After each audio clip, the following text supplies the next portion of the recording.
आमीन, हालेलुया। पिछले दिनों में हमारा टॉपिक चल रहा था उपवास के ऊपर, फास्ट के ऊपर, मीन्स रोजा के ऊपर। ठीक है, अगर मैं उपवास बोलूं, फास्ट बोलूं, रोजा बोलूं तो सारे सेम बात है। ठीक है, तो पिछली बार हमने उपवास के ऊपर कलाम सुना था। उपवास का मीनिंग क्या होता है, उपवास क्या होता है और हम क्यों फास्ट रखते हैं। और पिछली बार हमने देखा था कि बाइबल में कितने कितने दिन का फास्ट रखा गया है, रोजा रखा गया है, उपवास रखा गया है, और कैसे वो जो है रोजा रखते थे और कैसे वो रोजा रखकर खुदावंद के सामने नरम होते थे, दीन होते थे। ये पिछली बार हमने पढ़ा था। और पिछली बार हमने ये भी सीखा था कि कितने दिन का भी और कितने क्या खाते थे वो, किस किस ने कैसे फास्ट सैक्रिफाइस करके अपना फास्ट रखा है, रोजा रखा है। ये हमने पिछली बार सीखा था। आज हम सीखेंगे कि कैसा उपवास परमेश्वर को पसंद है, कैसा उपवास पसंद है, और कैसा उपवास करके प्रार्थना में बैठते हैं तो हमारी प्रार्थना का क्या आता है, उत्तर आता है। प्रार्थना, उपवास की प्रार्थना का उत्तर आता है। हम पहले नंबर पर देखेंगे यशायाह नबी की पुस्तक 58 उसकी 3 आयत में। ठीक है, उपवास चल रहे हैं, 40 रोजे चल रहे हैं। इन 40 रोजों में हम सीखेंगे कि खुदावंद को उपवास कैसा पसंद है। और जब जब भी हम उपवास रखें, चाहे हम वीकली रखें, चाहे मंथली रखें, चाहे एनुअली रखें, कैसे भी उपवास रखें, परमेश्वर को जरूर वैसा उपवास रखें जैसा परमेश्वर चाहता है। हालेलुया, बैठ जाए। हालेलुया। यशायाह 58 उसकी 3 में पढ़ेंगे और लिखा है कि वे कहते हैं, क्या कारण है कि हमने उपवास रखा परंतु तूने इसकी सुधि नहीं ली। जो इस्राएली थे, ठीक है, जो यहूदी थे, उन्होंने उपवास रखे, परमेश्वर ने उनका उत्तर नहीं दिया। और जब उत्तर नहीं दिया तो परमेश्वर उनके उपवास की प्रार्थना को सुना नहीं।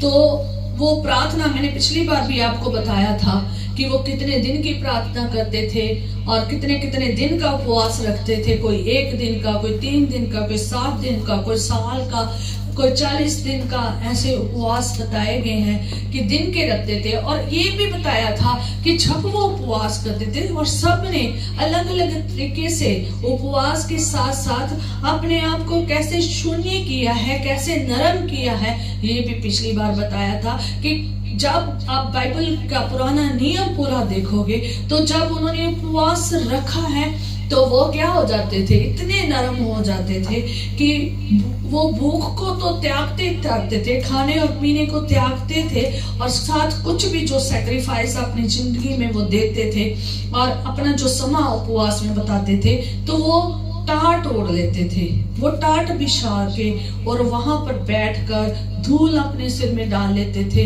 और अपने आप को इतना शून्य कर देते थे, सिर झुका लेते थे और रोना, विलाप करना, और खुदा क्या के प्रार्थना विलाप के साथ करने, दुहाई के साथ करने, गिड़गिड़ाहट से रो के विलाप करके उन्होंने प्रार्थना करने।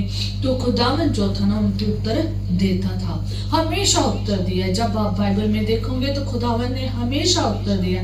पर यशायाह 58 में जब हम देखते हैं तो यहाँ पर खुदावंद ने कई रोजों का उत्तर नहीं दिया है। और रोजों का उत्तर ना देने के कारण तो लोग परमेश्वर को कंप्लेंट कर रहे हैं और कह रहे हैं कि खुदावंद ने हमारे रोजे को क्या कर दिया है, इग्नोर कर दिया है।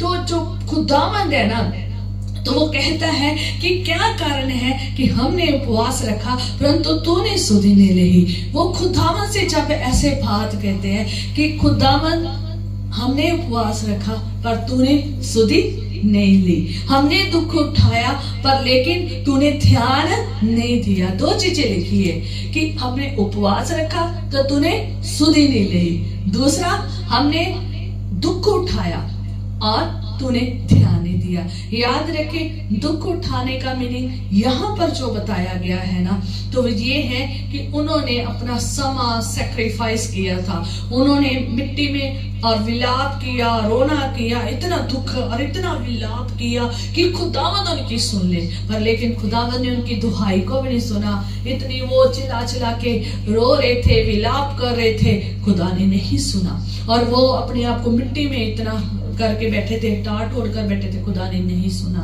और उन्होंने रोना उपवास ही करना नहीं, बल्कि उन्हें खाना भी छोड़ा, भूख भी छोड़ी, प्यास भी छोड़ी, सारे तरीके उन्होंने अपना लिए, पर लेकिन खुदा ने उनकी दुआ नहीं सुनी। इसलिए वो क्या कर रहे हैं, कंप्लेंट कर रहे हैं कि खुदा ने हमारी आवाज को नहीं सुना, हमें खुदा ने इग्नोर कर दिया है। तो वो इस बात के लिए कहते हैं, याद रखें, मैंने पिछली बार भी आपको बताया था कि अगर ये वाली बाइबल जो हमारी रिटन तौर पर आई है, लिखती तौर पर आई है, तो इसमें दुख उठाना सिर्फ लिखा हुआ है। पर लेकिन अगर आप बाइबल में जो डाउनलोड हम हिंदी और पंजाबी में करते हैं, हिंदी और इंग्लिश में करते हैं, जो ब्राउन कलर का जिसका कवर आता है, वहां पर दुख उठाना उपवास को कहा गया।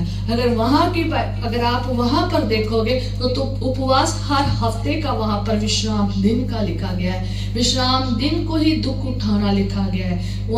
यहाँ पर दुख उठाना लिखा है और वहां पर उपवास लिखा गया है। इसलिए आप इन सब चीजों को जरूर देखा करें। तो जो खुदावंद है, तो वो उन्हें क्या उत्तर देता है? तो खुदावंद कहता है, अगले लाइन में हम पढ़ेंगे, तो खुदावंद कहता है कि सुनो, क्या कहता है? सुनो, उपवास के दिन तुम अपनी ही इच्छा पूरी करते हो। खुदावंद क्या कहता है कि सुनो, उपवास के दिन तुम अपनी ही इच्छा पूरी करते हो।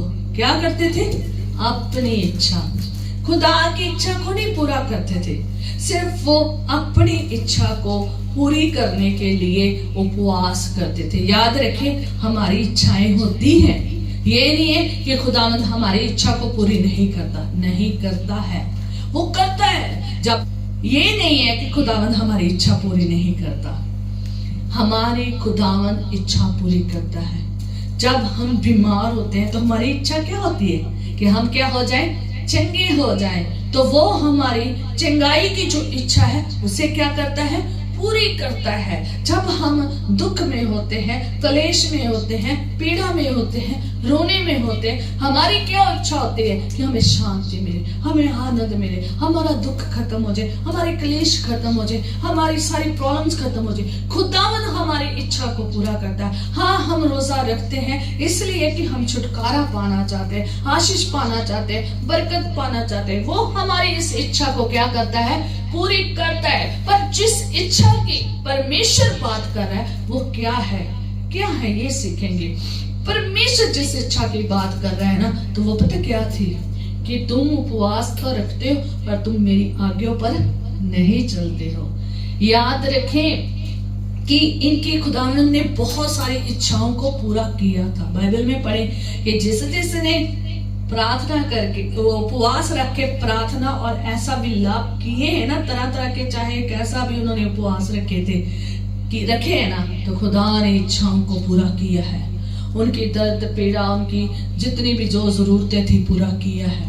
पर लेकिन खुदावंद चाहता है कि तुम मेरी इच्छा से चलो भी। सिर्फ उपवास की इच्छा आप रखने के लिए दुआ ही ना करो, बल्कि खुदावंद की जो इच्छा है वो यही है कि तुम परमेश्वर की आज्ञा के अनुसार चलो, उसके नियमों को मानो, दीन हो जाओ। आज बहुत सारे लोग रोजा तो रख लेते हैं, पर लेकिन ऐसा ही रोजा रख लेते हैं, ऐसे ही प्रार्थनाएं करते हैं कि डैनियल ने ऐसे प्रार्थना की थी और रोजा रखा था, हम भी ऐसे रखेंगे। यीशु ने 40 दिन का रोजा रखा, हम भी ऐसे रखेंगे। और बहुत सारे लोग कहते हैं कि एस्तर ने 3 दिन का रोजा रखा था, हम भी ऐसा ही करेंगे जैसा उन्होंने बैठे थे, टाट बिछा लिए थे। आजकल टाट थोड़े से अलग हो गए हैं बस, ठीक है। तो आज हम कारपेट बिछा लेते हैं, ठीक है, हम नीचे बैठ जाते हैं, ठीक है। तो उन्होंने भी जैसे रोजा रखा था, आज हम वैसा तो नहीं रोजा रखते हैं, टाट बिछा कर अपने धूल सिर पर डालकर, ऐसा तो नहीं रखते रोजा पर, लेकिन आज हम भी शून्य हो जाते हैं, नरम हो जाते हैं। पर परमेश्वर इस डाउन टू अर्थ होकर हम अपने फिजिकल तौर पर दिखाते हैं, घुटनों को टेकना, टाट पर बैठ जाना, मतलब कारपेट पर बैठ जाना, ये नीचे बैठ जाना, घुटने टेक लेने और रो के दुहाई देनी, ये खुदा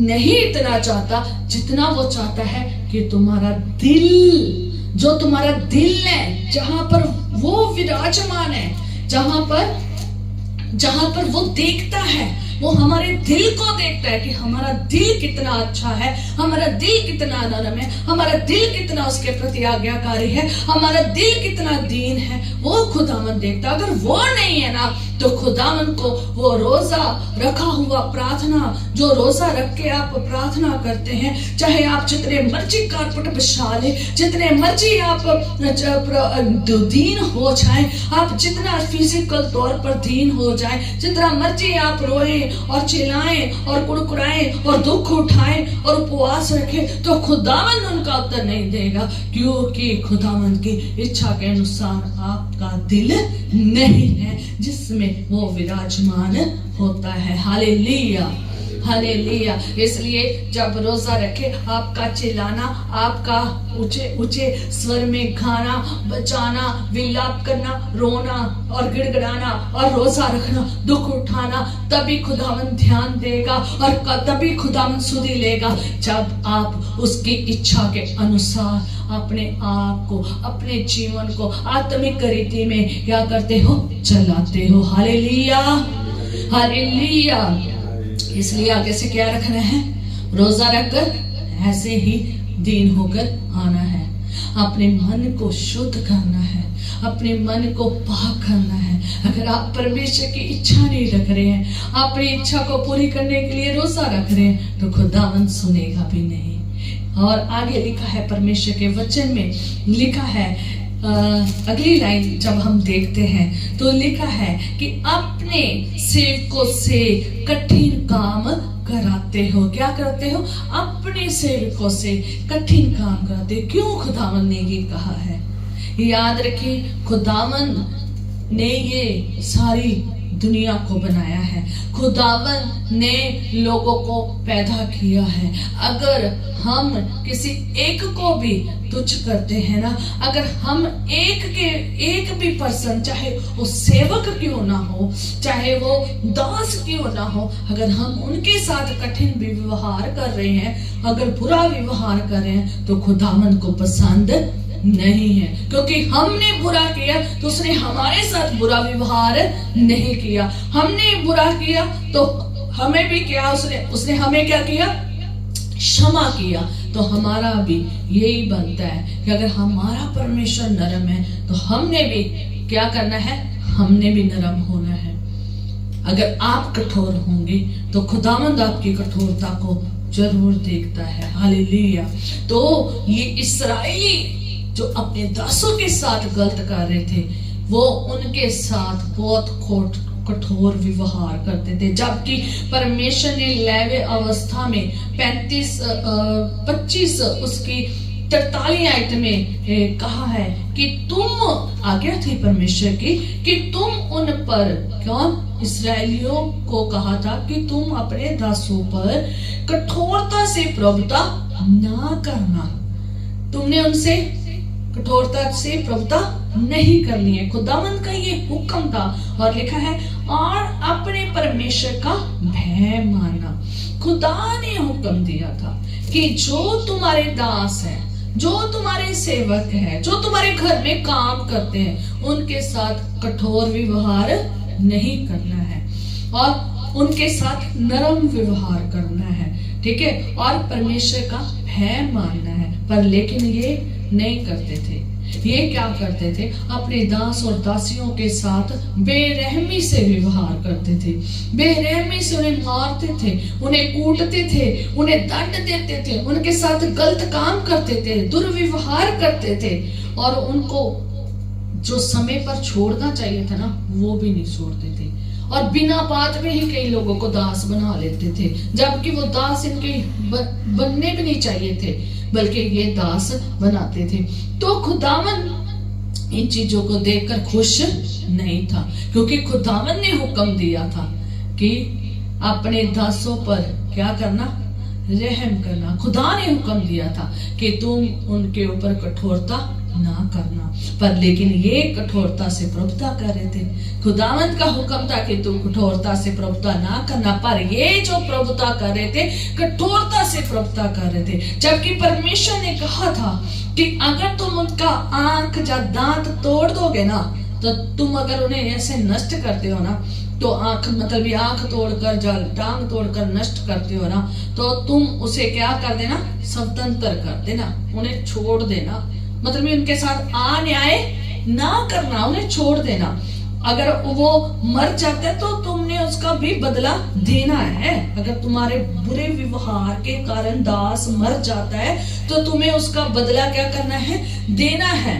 तो उन्हें सजा मिलनी थी। ये आप निर्गमन उसके 21 उसके 26 में पढ़ सकते हैं कि अगर आंख और दांत अगर उनका आप तोड़ देते हो, नष्ट कर देते हो, तो तुम्हें उसका भुगतान क्या करना पड़ेगा, भरना पड़ेगा, और उन्हें फ्री करना पड़ेगा, स्वतंत्र करना पड़ेगा। पर लेकिन ये बहुत देखो कितना व्यवहार करते थे, कितना बुरा सलूक करते थे। ऐसे नहीं, खुदा ने नियम बना दिए थे और ये उन नियमों के अनुसार नहीं चल रहे थे, ये उन आज्ञाओं के अनुसार नहीं चल रहे थे। इसलिए परमेश्वर ने स्पेशल तौर पर यहाँ लिखा है कि तुम अपने सेवकों से कठिन काम कराते हो, उनके साथ बुरा व्यवहार और बुरी तरीके से उनके साथ कठोरता से पेश आते थे। और इसलिए परमेश्वर कहता, मैं तुम्हारे उपवास को क्या नहीं करता, इसलिए नहीं सुनता। आगे लिखा है, चौथी आयत में पढ़ेंगे, लिखा है, सुनो तुम्हारे उपवास का फल ये होता है। क्या कहता है कि तुम्हारे उपवास का फल ये होता है। याद रखें, हमारी जिंदगी में फल, हम कहते हैं ना हमारी जिंदगी में खुदावन फल लगा, और हमें हमसे खुदावन फल लेने आता है। जब हम बाइबल में पढ़ते हैं, यीशु मसीह एक पेड़ के पास आया और उसके सारा देखा, हरे पत्तों के अलावा उसमें कोई फल नहीं था। दो जगह अलग अलग दृष्टांत दिया है। तो याद रखें, जब खुदावन फल लेने आए तो हमें उगना चाहिए, पर उससे ज्यादा आपको ये वचन की ओर ध्यान बहुत देना जरूरी है कि जब आप उपवास का फल दो तो अच्छा दो, नरम स्वभाव से आओगे तो अच्छा फल है। याद रखें, कुछ फल हैं जो आपको याद रखने पड़ेंगे, जो मैं आपको बता देती हूँ। जब आप अपनी जिंदगी का फल देते हो तो अच्छा फल परमेश्वर को दो। जब आप अपनी प्रार्थना का फल देते हो तो अच्छा फल दो। जब आप अपने उपवास का फल देते हो तो अच्छा फल दो। जब आप अपने दान का फल देते हो तो अच्छा फल दो। हाबिल की तरह अच्छा फल दो।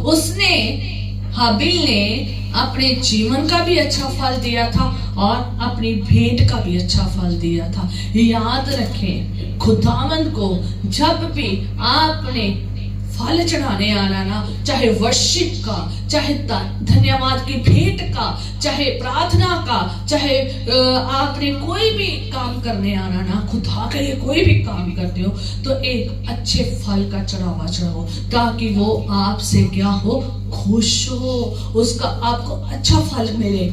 अगर आप बुरा कर रहे हो तो वो सुनता भी नहीं है। आगे लिखा हुआ परमेश्वर के वचन में, कहता कि सुनो तुम्हारे उपवास का फल ये होता है। कि मीन्स अब तुम उपवास रख के ये फल चढ़ाने आते हो। देखो कैसा चढ़ाते हैं वो, तुम आपस में लड़ते और झगड़ते और दुष्टता से घुसे मारते हो।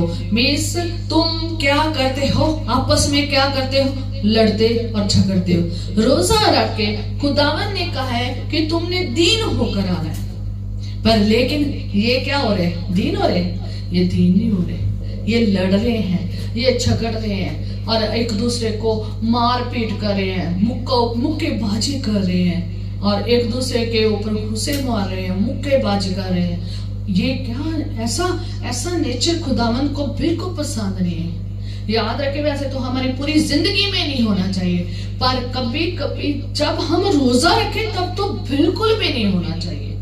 जब रोजा रखें इतना हलीम हो जाए कि आपके जीवन में लड़ाई झगड़े कलेश, उस दिन ये चीजें ना हो। उस दिन अपने आप को शुद्ध रखें, पाक रखें, क्योंकि खुदावंद का वचन कहता है, जब आप पुराने में पढ़ोगे तो खुदावंद ने इस्राएलियों को क्या कहा कि तुम इतने दिन शुद्ध रहना है और इतने दिन शुद्ध रह के मेरे पास आना है ताकि तुम बचाए जाओ और नाश ना हो। क्योंकि अगर वो शुद्ध नहीं ना होते थे, गलत काम करते तो खुदावंद उन्हें नाश कर देता था। इसलिए हम नाश ना हो, तो इसलिए तो वो जब रोजा रख के आते थे तो वो ऐसा मन से आते थे ना, हिंसिक मन से आते थे। उनका हृदय बदला ही नहीं हुआ था, उनका मन बदला भी नहीं हुआ था, रोजे के टाइम पे भी नहीं बदलता था। ठीक है, वैसे भी वो लड़ते और झगड़ते रहते थे, पर रोजे के टाइम में भी वो शून्य नहीं होते थे, रोजे के टाइम पे भी दीन नहीं होते थे, रोजे के टाइम पे भी उनका हृदय बदलता नहीं था, मन बदलता नहीं था, उनमें स्पिरिचुअल जो डिसिप्लिन था वो मेंटेन ही नहीं था। स्पिरिचुअल तौर पर जब हमने खुदावन के पास आना है, ये स्पिरिचुअल बात हो रही है, ये आध्यात्मिक बात हो रही है, ये आत्मिक बात हो रही है। जब हमें आत्मिक रीति में आना है तो हमें आत्मिक रीति में कैसा हमारा नेचर होना चाहिए वो हमें पता होना चाहिए, आत्मिक नियम पता होने चाहिए, डिसिप्लिन को मेंटेन करके अनुशासन में आना चाहिए। मैं आपको कह रही थी ना पिछले दिन में कि हम रोजा रखने का मीनिंग ये है कि अपने आप को अनुशासन में लाना, अपने आप को अनुशासन मीन्स हमारा जीवन जो अनुशासन हुआ पड़ा है, अनुशासन से बाहर हुआ पड़ा है। हम जो मर्जी अपने तरीके से चौड़े रास्ते में जैसे लोग चलते हैं, जो मर्जी कोई रोक टोक नहीं, हम वैसा चल रहे थे। पर लेकिन जब हम रोजा रखते हैं ना तो हम अपने आप को अनुशासन में ले आते। हम कहते नहीं, मैंने आज रोजा रखा, आज मैंने ये नहीं करना, आज मैंने वो नहीं करना, आज मैंने ये नहीं करना। जब हम प्रार्थना करने भी जाते यही सोचते, जब हम खुदा के घर में भी जाते तो यही सोचते, जितनी बार खुदा के चरणों में जाते हम यही सोच के जाते, नहीं हमने ये नहीं करना, हमने ये नहीं करना। हम अगर हमसे हो भी जाता हम उससे पहले क्या कहते, खुदावंद अब मुझे क्या कर दे, माफ कर दे। पहले माफी मांगेंगे, फिर खुदावंद के पास आएंगे, खुदावंद मुझसे गलतियां होगी, क्या कर दे, माफ कर दे और मैं तेरे हजूर में जा रहा हूँ। और धन्यवाद करते हैं हम खुदा का। याद रखें, इनके जीवन में कोई डिसिप्लिन नहीं था। इन्होंने जो स्पिरिचुअल डिसिप्लिन था ना वो खत्म कर दिया था। नियम खुदा ने जो बनाए थे कैसा आना है वो इन्होंने क्या कर दिया था, खत्म कर दिया था। कोई आज्ञाकारी नहीं, कोई अनुशासन नहीं था इनके जीवन में। इसलिए परमेश्वर इन्हें ये कहता है कि तुम अपने उपवास का फल इस प्रकार लाते हो, ऐसे लाते हो। तो इसलिए जब रोजा रखना है, अगर कहते हो कि आपका रोजा आपके रोजे की प्रार्थना सुनी जाए, आपके रोजे की प्रार्थना सुनी जाए, तो याद रखें रोजा रखकर अपने हिसाब से ना चले, बल्कि किसके हिसाब से चले, परमेश्वर के हिसाब से चले। जैसा परमेश्वर को रोजा पसंद है, जैसा परमेश्वर को करैक्टर पसंद है। परमेश्वर का करैक्टर डिवाइन करैक्टर है। हम मनुष्यों का करैक्टर मनुष्य जैसा नहीं, जो संसार के मनुष्य संसारिक करैक्टर नहीं होना चाहिए। हमारा करैक्टर डिवाइन करैक्टर होना चाहिए, हमारा नेचर डिवाइन नेचर बन जाना चाहिए। और यहाँ पर हम अपने हिसाब से नहीं ऐसे रोजा रख के आ गए, किसी को मार दिया, किसी को पीट दिया, किसी के साथ कुछ भी कर दिया, हम ऐसे ही हम खुदा के चरणों में आ गए और आके दिखा दिया कि हम तो बड़े पाक है, पवित्र है। नहीं, खुदावंद नहीं चाहता कि आप इस प्रकार से आए, बल्कि जब आप रोजा रखें तो अपने रिश्ता जो गहरा है ना परमेश्वर के साथ जोड़े। और वो गहरा रिश्ता तभी जुड़ सकता है जब आप बुरा व्यवहार नहीं करते, दुष्ट व्यवहार नहीं करते, हिंसक व्यवहार नहीं करते। और खुदावंद जो है ना, नीचे लिखा है कि खुदावंद की जो आगे जो बात कहता है ना, तो वो कहता है कि उससे तुम्हारी प्रार्थना ऊपर नहीं सुनाई देगी। तुम्हारी प्रार्थना ऊपर नहीं सुनाई देगी। याद रखें, कोई फायदा नहीं इतना दुख उठाने का, कोई फायदा नहीं इतना विलाप करने का, रोने का, पीटने का, और भूख और प्यासे रहने का, और इतने इतने दिन भूखे प्यासे बैठे रहने का। कि अगर परमेश्वर कह दे कि ऐसी दुआएं, अगर आपकी दुआई ना ऊपर सुनी जाए, ऐसे का कोई फायदा नहीं है। आगे लिखा है, जिस उपवास से मैं प्रसन्न होता हूँ, अर्थात जिसमें, हाँ मैं एक बात और कहना चाहती हूँ। जब मैं ये कलाम लिख रही थी तो मेरे मन में ना एक बात आई थी, तो मेरा दिल गया, मेरे मन में आई है, इसलिए मैं बता रही हूँ। खुदावंद क्या चाहता है मुझे नहीं पता, पर मेरे मन में जो बात आई है तो मैं वो आपको जरूर बताना चाहती हूँ। याद रखें कि ज्यादा से ज्यादा मैं देखती हूँ घरों में लेडीज जो होती है ना, औरतें होती हैं, वो रोजा रखती हैं। जो बाकी होते हैं बच्चे और जो आदमी लोग होते हैं वो रोजा नहीं रखते, चाहे वो डैडी है, चाहे हस्बैंड है, चाहे भाई है ना, कुछ भी है ना, तो वो रोजा नहीं रखते, चाहे लड़के क्यों ना हो, तो वो ज्यादा रोजा नहीं रखते। पर वो, मैं ये नहीं कहती वो नहीं रखते, वो भी रोजा रखते हैं। कई लड़के, कईयों के घर में आदमी लोग ही रोजा रखते हैं, जैसे पासवान होते हैं और होते हैं, तो वो रोजा रखते ही रखते हैं। पर लेकिन आम तौर पर, जो हम आम तौर पर देखते हैं, तो ज्यादा तौर पर लेडीज ही रोजा रखते हैं। हाँ, हम जो है ना, उनको इतना ज्यादा कठोर काम लेते हैं ना, तो हमारे दिल में भी कभी नरम नहीं होता कि आज हमारे घर में जिस पर्सन का रोजा है ना, तो उसके साथ हम कठोर व्यवहार ना करें, हम कठोर काम ना करें। उस दिन ज्यादा ही लोग घर के क्या करते हैं, तंग करते हैं, गुस्सा भी ज्यादा चढ़ाएंगे। ये नहीं कहते, मैं याद कहना चाहती हूँ कि हमारे घर के जो परिवार के, वैसे तो उस बंदे का नेचर नहीं ऐसा होना चाहिए, पर लेकिन हम मनुष्य जीवन में भी हैं, हम मनुष्य भी नेचर हमारे बीच में कभी कभी क्या हो जाता है, उठ खड़ा होता है। हम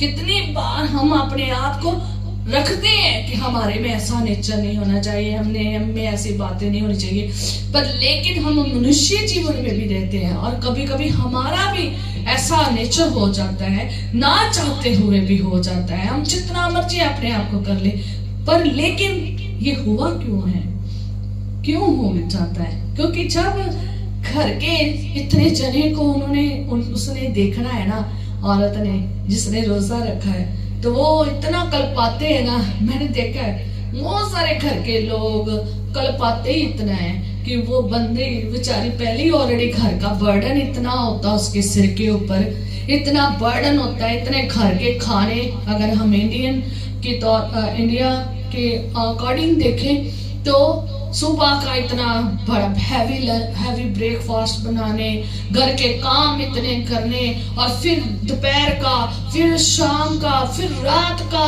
फिर ऐसे इतने काम। तो याद रखें, मैं सारे लोग जो जिनकी घर में, चाहे औरतों के घर में काम वालियां हो चाहे ना हो, खास तौर के जिनके घर में काम वालियां नहीं है, खुद करती है, उधर से रोजा रखा, उधर से पूरे परिवार को खाना पानी काम धाम सब करना है, तो याद रखें आप उनके साथ उस दिन कठोर व्यवहार ना करें। आपका दिल नरम होना चाहिए, आपका दिल नरम होना चाहिए। आपको इतना नहीं उकसाना चाहिए कि उसको बंदे को क्या आए, गुस्सा आए, वो कलप जाए, वो लड़े झगड़े, ऐसा भी नहीं होना चाहिए।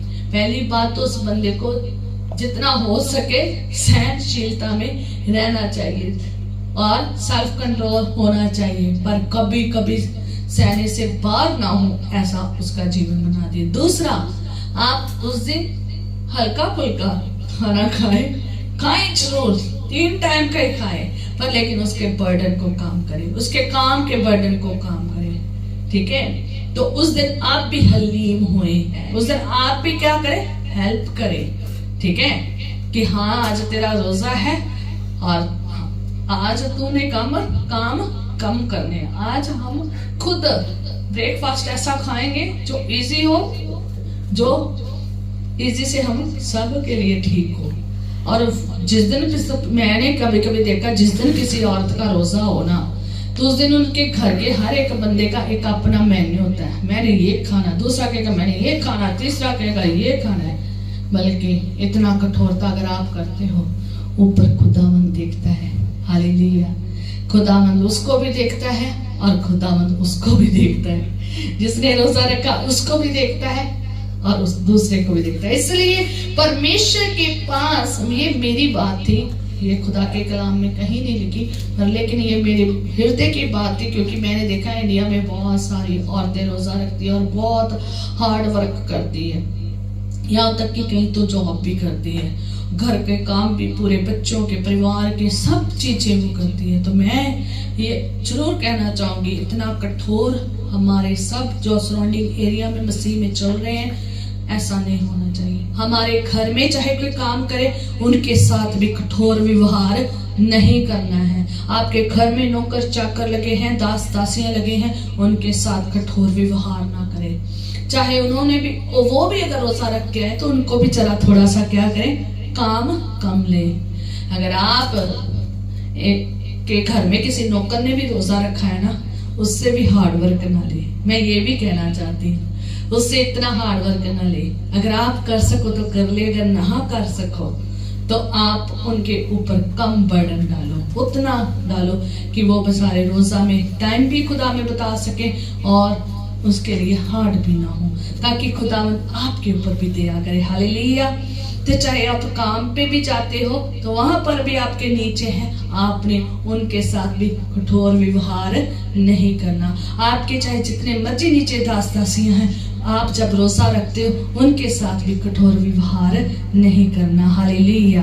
तो परमेश्वर का वचन कहता है, जिस रोजे को मैं पसंद करता हूँ, अर्थात जिसमें मनुष्य स्वर्ग को क्या करे, दीन करे। और क्या तुम इस प्रकार करते हो? खुदावंद पूछता है, क्या तुम इस प्रकार करते हो कि जिस रोजे से मैं प्रसन्न होता हूँ, तो क्या होना चाहिए, तुम्हें दीन होना चाहिए। और वो क्या नहीं हो रहे, दीन हो नहीं रहे। आगे परमेश्वर के वचन में लिखा है, कहता क्या सिर को छाऊ के समान झुकाना, अपने टाट बिछाना और राख फैलाने ही को तुम उपवास और यहोवा को प्रसन्न करने का दिन कहते हो। कहता क्या तुम ऐसे रोजे को रोजा कहते हो कि उपवास रख लिया, टाट बिछा लिया और धूल जो है, राख जो है आसपास फैला दी, क्या तुम इसको रोजा कहते हो? खुदावंद पूछता है, ये क्वेश्चन कर रहा है, क्या आप इसको रोजा कहते हो? खुदावंद जो रोजा कहता है ना, वो कैसा चाहता है? खुदावंद आज्ञाकारी का रोजा चाहता है, खुदावंद विनम्रता का रोजा चाहता है। खुदावंद चाहता है मनुष्य अपने आप को स्वर को क्या करे, शून्य कर ले। फिजिकल तौर पर शून्य नहीं दिखाए, फिजिकल तौर पर हम दिखाते हो खुदावंद राख विशाली, है ना। फिजिकल तौर पर क्या करते हो? खुदावंद यही कह रहा है कि फिजिकल तौर पर तुम क्या करते हो, राख बिछा लेते हो, धूल बिछा लेते हो और ये टाट बिछा लेते हो, रोजा रख के बैठ जाते हो, और इसको तुम क्या रोजा समझते हो? ये रोजा नहीं है। खुदावंद जिस रोजे से प्रसन्न है, स्वर्ग को, अपने आप को शून्य करना, दूसरों को शून्य करने में न लगो, अपने आप को क्या करना है, शून्य करना है। जो खुदावंद को रोजा पसंद है, वो विनम्र होना इंसान का बहुत जरूरी है, आज्ञाकारी होना बहुत जरूरी है, प्यार से भरा होना बहुत जरूरी है, आज्ञा परमेश्वर की मानना बहुत जरूरी है, परमेश्वर से गहरा रिश्ता जोड़ना बहुत जरूरी है। ऐसा रोजा होना चाहिए। Hallelujah, hallelujah, hallelujah. ज़करिया 7:5 में लिखा है, साधारण लोगों से और याजकों से कह कि जब तुम इन 70 वर्षों के बीच 5वें और 7वें महीने में उपवास और विलाप करते थे, तब क्या तुम सचमुच मेरे ही लिए उपवास करते थे? जब तुम खाते पीते हो तो क्या तुम अपने ही लिए खाते और क्या अपने ही लिए नहीं पीते? क्या ये वही वचन नहीं है कि जो यहोवा पूर्ण काल के भविष्यवक्ताओं के द्वारा उस समय पुकार कर कहता रहा कि जब यरूशलेम में अपने चारों ओर से नगरों समेत चैन से बसा हुआ था और दक्षिण देश और नीचे का देश भी बसा हुआ था।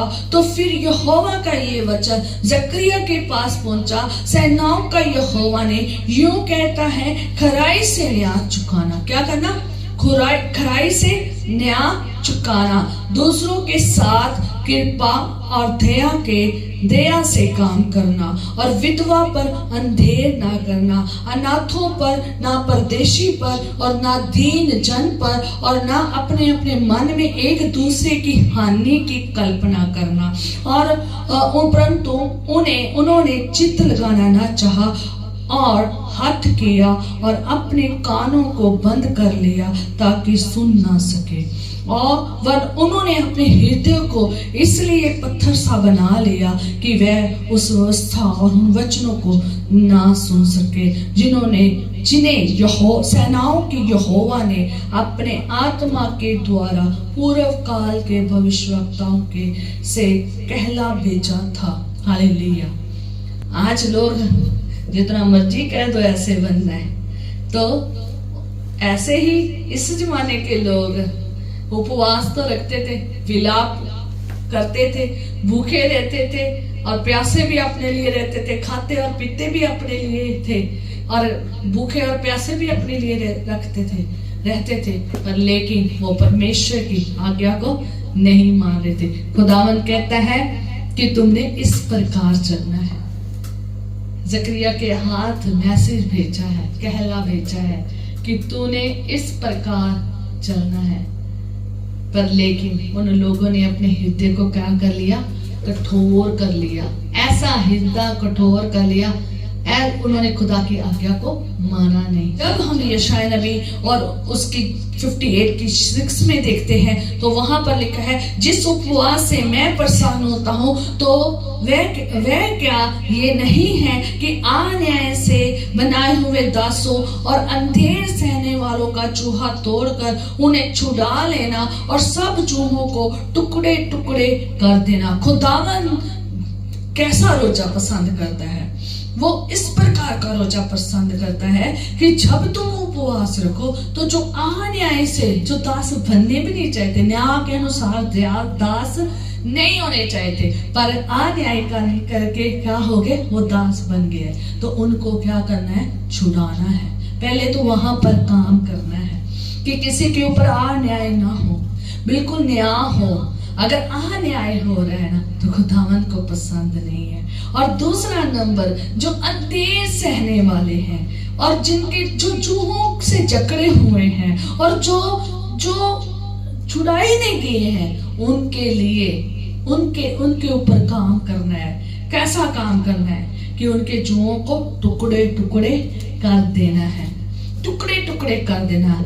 आज बहुत सारे मसीही तौर पर लोग हैं, वो उपवास तो रखते हैं, सिर्फ वो अपने लिए रखते हैं कि हमारी इच्छा पूरी हो जाए। ना तो वो परमेश्वर की इच्छा को पूरा करते हैं और ना वो दूसरों के लिए रोजा रखते हैं कि वो क्या हो जाए? छुड़ाए जाए। अगर आप आज से अपनी मर्जी से, कईयों को तो पता ही नहीं होता उन्होंने रोजा ही क्यों रखा, क्योंकि उनको पता है कि खुदा ने के दास ने कहा है कि 40 दिन के रोजे आगे हैं तो 40 रखने हैं, हफ्ते में 2 बार रखना है तो 2 बार रखना है। उन्हें नहीं पता किस टॉपिक के ऊपर हमें दुआ करनी है, हम रोजा रख के आना कैसे, और रोजा रख के हमने खुदावंद के साथ बातचीत कैसे करनी है, और रोजा रख के हमने कौन से लोगों के लिए क्या करना है, कुछ भी नहीं पता होता। बस उनको कोई पता नहीं, रोजा बिना बात पे रखते रहते हैं। याद रखे, रोजा रखते समय अपने आप को इतना शून्य बना लीजिए, इतना मतलब भी अपना ध्यान ना सिर्फ रखें बल्कि दूसरों का भी ध्यान रखें। दूसरों की जंजीरों को तोड़ने के लिए भी क्या करें? सेवा करें। खुदावन चाहता है कि तुम क्या करो? सेवा करो। आज जो मसीह रोजा नहीं ना रख रहा, तो जो दुआएं भी नहीं कर रहे और जो दूसरों के चूहों को तोड़ने के लिए कोई काम नहीं कर रहे, तो उनके अपने भी चूहे नहीं टूटते, उनके अपने भी नहीं बंधन टूटते। और खुद आज के डेट में हमें जब रोजा रखना है ना, तो हमारी दुआएं, काम के साथ साथ हमारी दुआएं ऐसी लोगों के लिए होनी चाहिए जो अंधेरों में पड़े हैं, ताकि वो जकड़ से क्या हो जाए, आजाद हो जाए, जंजीरें उनकी टूट जाए। जो नशों की जंजीरों में, जो पाप की जंजीरों में है, जो पाप की जंजीरों में और प्लस दुष्टता की जंजीरों में, शैतान की जंजीरों में, बीमारियों की जंजीरों में, अन्याय की जंजीरों में है, उनके लिए क्या करना है, छुटकारा मांगना है। उनकी जंजीरों को टुकड़े टुकड़े आप तभी कर सकते हो जब आप क्या करोगे, प्रार्थना करोगे।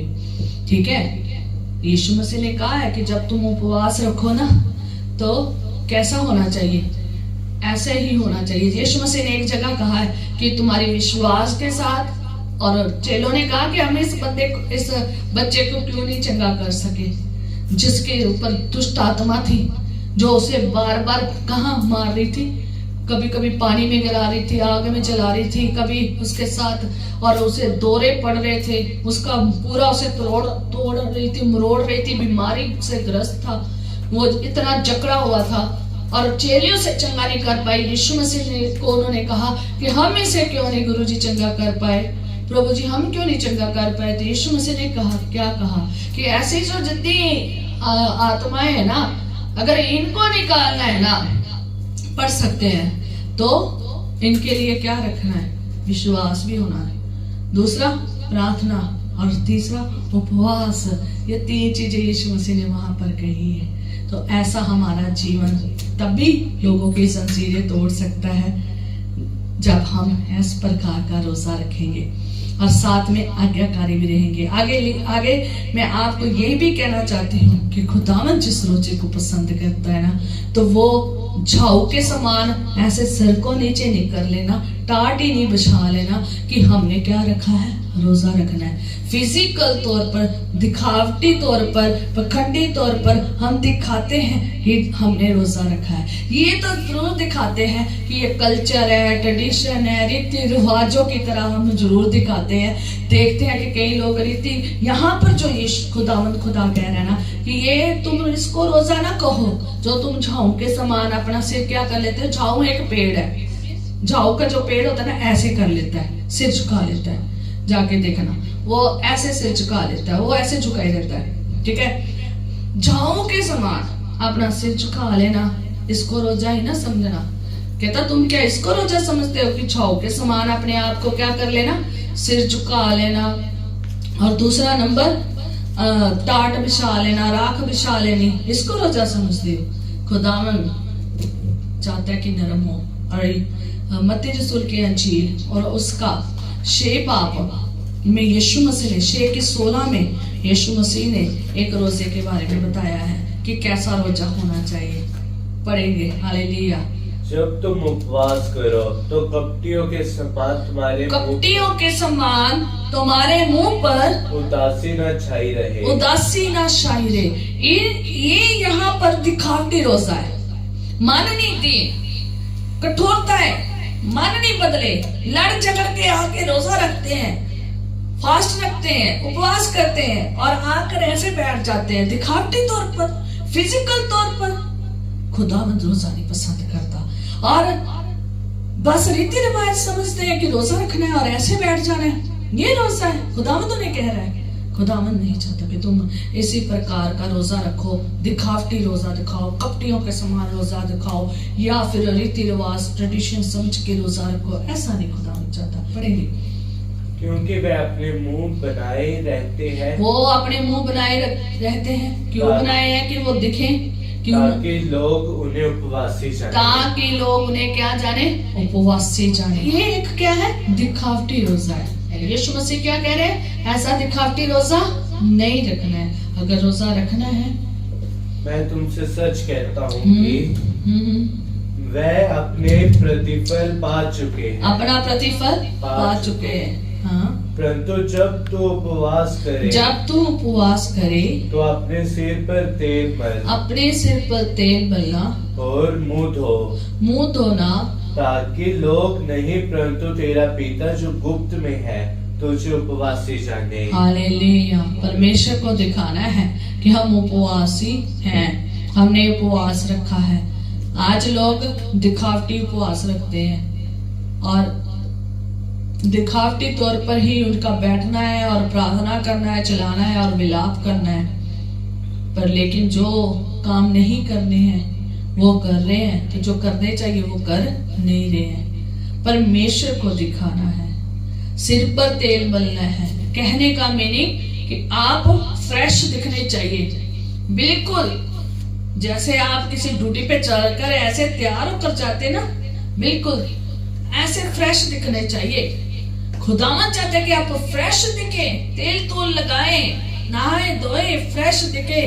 ये नहीं है कि 12 बजे तक बिस्तर में पड़े हुए हैं तो लोग पूछे हाँ भी क्या हुआ है, कहीं ऐसे भी है, हाँ भी क्या हुआ है, रोजा रखा है, उठा नहीं जा रहा है। वो कहीं 12 बजे तक पैर रहते नहीं, और कहीं उठ तो जाते हैं, चलते मुश्किल से हैं। एक टाइम ऐसे भी लोग हैं, चलते मुश्किल से हैं, अपने बाल नहीं बनाते, नहाते नहीं, धोते नहीं है और बैठे रहते हैं, हमसे कोई काम नहीं हो रहा। आज रोजा मुझे काम नहीं करना, आज रोजा है मुझे ये नहीं करना, आज रोजा है मैंने ये नहीं करना, और ऐसा दिखाते हैं, मुंह भी ऐसे बनाते हैं और दुखी भी इतने होते हैं और ऊपर से ढीले भी और ऊपर से गंदगी मल के भी ऐसे बैठ जाते हैं कि जो साफ पता चल जाता है कि तुम बीमार हो। कहीं तो आधे लोग उन्हें कहते हैं कि तुम बीमार हो, नहीं मैं बीमार नहीं हूँ। फिर क्या हुआ है, रोजा रखे है, रोजा रखे है, हाँ रोजा रखे है ना। तो कई लोग ऐसे है कि रोजा रखा है ना तो वो अपने मुंह को ऐसे बना देते हैं। तो खुदावंद चाहता है कि आप फ्रेश नजर आए, आप बिल्कुल सही नजर आए। जैसे आप अपनी जिंदगी में बिल्कुल सही तैयार होके घूमते फिरते हो तो लोग आपको उपवासी नहीं समझते, ऐसे समझते हैं, तो तुम भी अपने आप को ऐसे ही दिखाओ। इसलिए परमेश्वर चाहता है कि आप ऐसा काम करो। आगे परमेश्वर के वचन में लिखा है कि क्या ये 7वीं आयत में लिखा है, यशायाह नबी की 58 की 7वीं आयत में पढ़ेंगे, क्या वह ये नहीं है कि अपनी रोटी भूखों को बांट देना, अनाथ और मारे मारे फिरते हुओं को अपने घर में ले आना। खुदावंद चाहता है कि जब तुम रोजा रखो तो जो आप अपनी रोटी नहीं खाते हो ना, तो जो आपके घर में रोटी बनानी है ना, तो वो ये नहीं कि आज मैंने रोटी नहीं खाई, आज खेड़ा छूट गया, नहीं।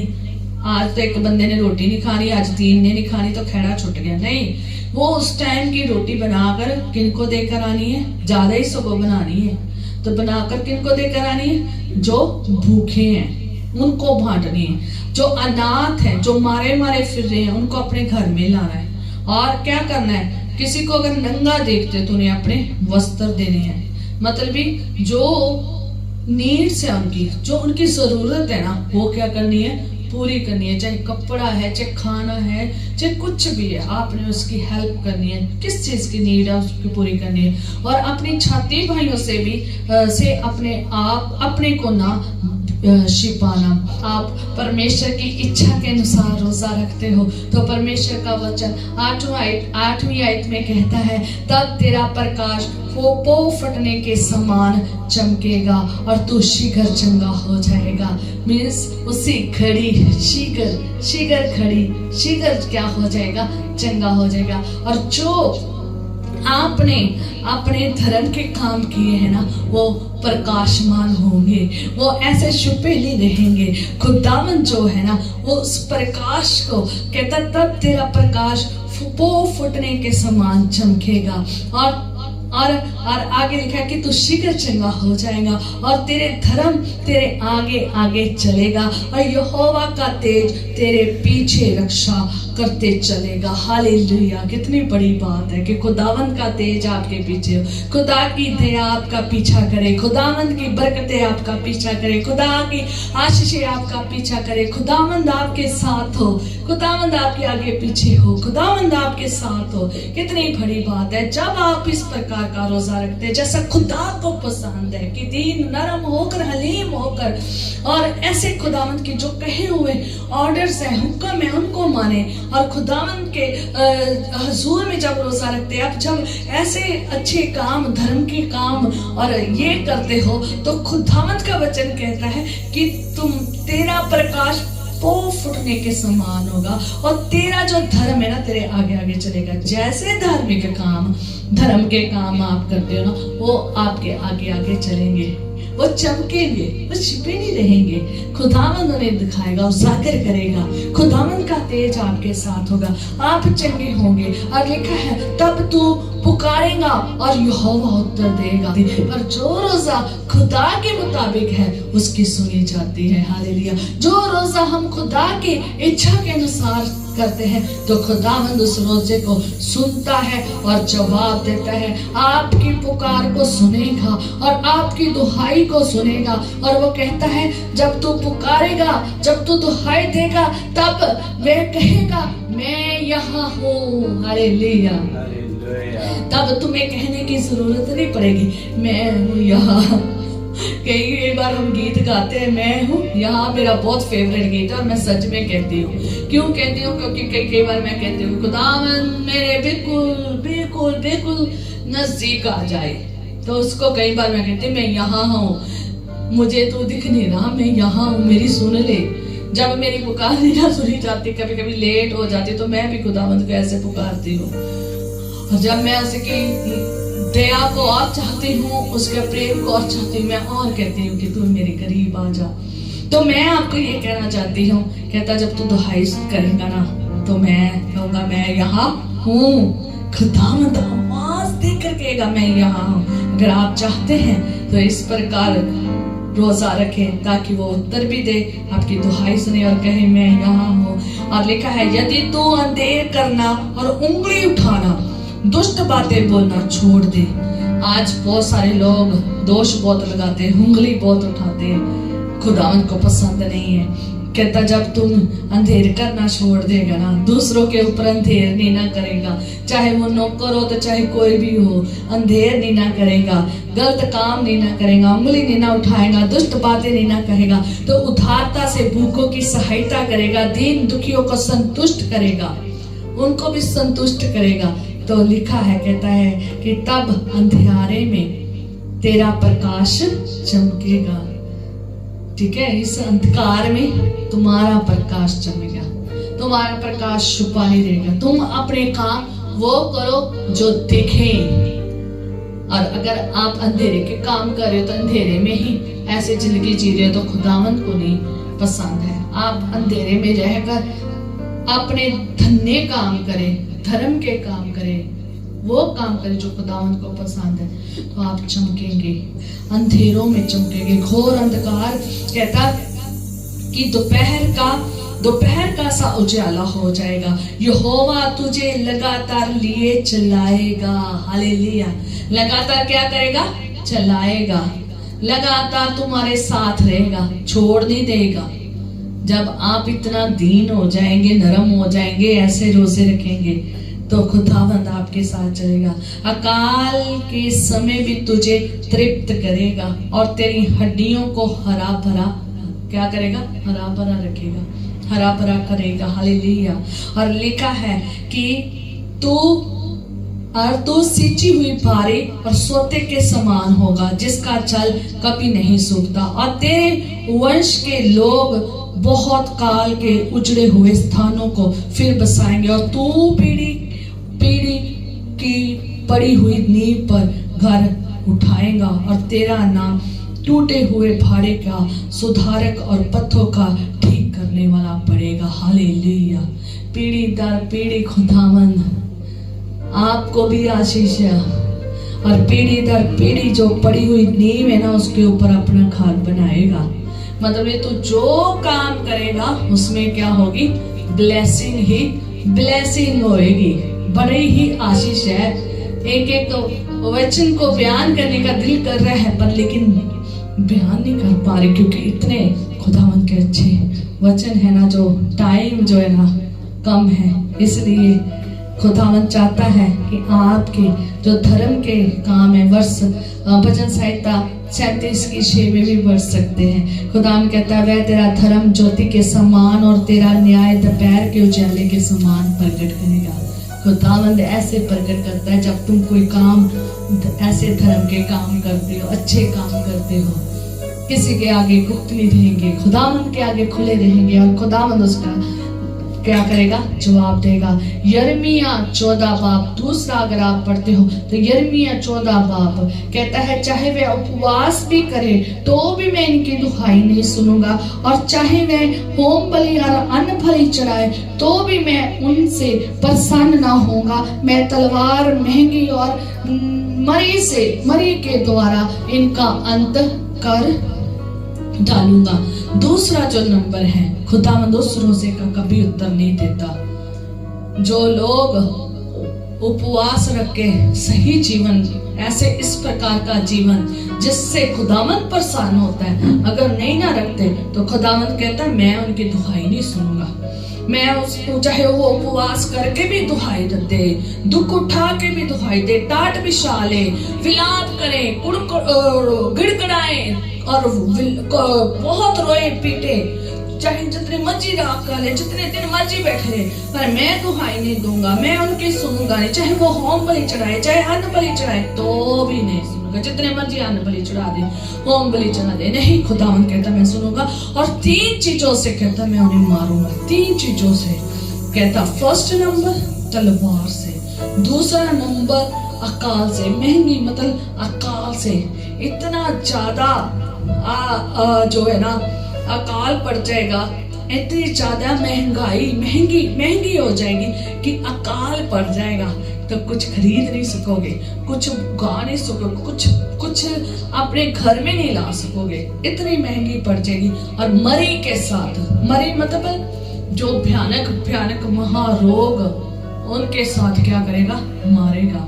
खुदा ने 3 चीजें कही है कि जो उपवास खुदावंद को पसंद नहीं ना, तो खुदावंद उनका कोई भी उत्तर नहीं देगा, क्योंकि जो भविष्यवक्ता थे वहां के, वो भी खुदा के कहने में नहीं थे। अगर यिर्मयाह में पढ़ोगे तो पूरा 14 चैप्टर पढ़ लेना शुरू से लेके एंड तक, क्योंकि उधर के लोग बुराई के ऊपर बुराई कर रहे थे, खुदा की तरफ मुड़े नहीं थे। उनका मन बार बार भटक जाता था, बार बार भटक के दूसरी तरफ चले जाते थे और जगहों में चले जाते थे जहां खुदा ने जाने को मना किया था, और काम करने लग जाते थे, और अन्याय करने लग जाते, दुष्ट काम करने, बुराई के काम करने लग जाते थे, जो खुदावंद को बिल्कुल पसंद नहीं थे। और जो भविष्यवक्ता थे वो भी झूठी भविष्यवाणी करते थे। खुदावंद कहता मैंने इन्हें भेजा भी नहीं है, मैंने कोई आज्ञा भी नहीं दी, मैंने कोई बात भी नहीं कही, और अरे ये क्या करे, झूठी ही बातें फैला रहे हैं। ये खुदावंद ने नहीं कही पर लेकिन वो कर रहे थे, और झूठे से लोगों से झूठे दर्शन बयान कर रहे थे, व्यर्थ मन की बातें बोल रहे थे, धोखे की भविष्यवाणी कर रहे थे, बिना भेजे वो भविष्यवाणी कर रहे थे, और दूसरों के लोगों के जो लोग थे ना वो भी ऐसे ही चल रहे थे। और जो खुदावंद है ना वो बिल्कुल भी क्या नहीं कर रहा था, ये चीजों को देखकर प्रसन्न नहीं हो रहा था। इसलिए खुदावंद ने 3 चीजों से कहा कि मैं क्या करूंगा, मारूंगा, तलवार से, महंगी से और मरी से। खुदावंद याद रखें, खुदावंद न्यायकारी है। इंसान के न्याय से आप बच सकते हैं, जिनके साथ आपने अन्याय किया होगा आप बच सकते हैं, जिनके ऊपर आपने अंधेर किया होगा उनसे बच सकते हैं, पर लेकिन परमेश्वर जो न्यायकारी है उसके न्याय से आप नहीं बच सकते। ठीक है, तो इसलिए आप पूरा पढ़े तो खुदावंद आपको सिखाए, को बताएगा। और इसलिए कोई अगर आप यशाया में पढ़ोगे तो खुदावंद कहता चाहे अकाल भी पड़ेगा ना, इसी में जो हमने अभी यशाया 58 में पढ़ा, तो वह अकाल के समय में भी तो तृप्त रहेगा, तेरी हड्डियां हरी भरी रहेगी। किसकी? जो खुदावंद के अनुसार रोजा और प्रार्थना करते हैं, उनकी रहेगी। और यहाँ पर तो उनकी खुदावंद क्या कर देगा, ऐसी तबाही कर देगा, तलवार से अंत कर देगा। अगर वो दीन नहीं हुए, आज्ञाकारी नहीं हुए, अगर अकाल से अंत कर देगा, भूख से मर जाएंगे वो, और महारोग उनके जीवन में होंगे। व्यवस्था विवरण 28 के आप शराब जब पढ़ते हो ना 15 आयत के से लेकर आगे, तो वो पढ़ना, वो सारे शराब नाम देता है। खुदावंद के वचन में लिखा हुआ है, लेवी व्यवस्था 26 की 25 में लिखा है कि मैं तुम पर एक ऐसी तलवार चलाऊंगा जो वाचा तोड़ने का पूरा पलटा देगी। खुदावंद के हथियार बिल्कुल डिफरेंट है। आज लोग डर नहीं रहे हैं, आज लोग खौफ नहीं कर खा रहे हैं, और आज अन्याय कर रहे हैं, गलत कर रहे हैं, अपने आप में अपनी जिंदगी गुजार रहे हैं, पर लेकिन खुदावंद के हथियार बिल्कुल डिफरेंट हैं। आप जब खुदावंद के हथियार पढ़ोगे ना, व्यवस्था विवरण 28 उसके जितने भी वहां पर श्राप लिखे ना, वो खुदावंद ऐसे हथियारों का इस्तेमाल करता है। वो तलवार का इस्तेमाल करता है, वो बंदी बनवा देता है। लोग बंदी बनाकर ले जाते थे इसराइलियों को, ऐसे खुदावंद हथियार इस्तेमाल करता है। मैं कुछ पढ़ना चाहूंगी, बस इसके बाद हम बंद करेंगे। लय व्यवस्था 26 उसके 5 में परमेश्वर कैसी तलवार चलाता है ये देखेंगे। कहता, मैं तुम पर एक ऐसी तलवार चलाऊंगा जो वाचा तोड़ने का पूरा पूरा पलटा लेंगे, और जब तुम अपने नगरों में जा जाकर इकट्ठे होंगे, तब मैं तुम्हारे बीच मरी फैलाऊंगा और तुम अपने शत्रुओं के वश में सौंप दिए जाओगे। ये है खुदावंद के हथियार। व्यवस्था 28 की 20 में, फिर जिस जिस काम में तू हाथ लगाएगा उसमें यहोवा तब तक तुझको श्राप देता और भयातुर करता और धमकी देता रहेगा जब तू मिट ना जाए और शीघ्र भ्रष्ट ना हो जाए। ये इस कारण होगा कि तू यहोवा का त्याग कर दुष्ट काम करेगा। ये इसलिए होगा, इस कारण होगा।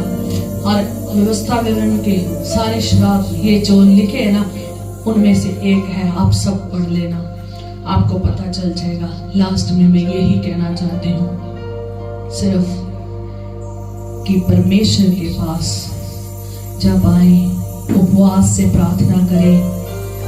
आपके उपवास का ढंग अच्छा होना चाहिए, दीन होकर आए, उपवास रखकर जब आए, प्रार्थना में बैठे, दीन होकर आए, नरम होकर आए, आज्ञाकारी में आए, स्पिरिचुअल डिसिप्लिन में आए, रीति रिवाज और कल्चर और दिखावटी और पखंडी बनकर ना आए, बल्कि सिर्फ बिल्कुल दीन हो जाए, सेवकों पर नम्रता से व्यवहार करें, अंधेर ना करें, लड़ना और झगड़ना ना हो।